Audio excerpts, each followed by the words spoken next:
So here it has user manual. Here is the wire cord connected with HDMI, 2 batteries, 1 remote.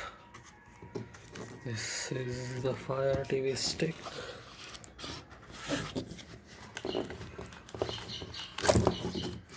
It's very small and unique. Here is its charger. That's all. So all these things we will get in this box.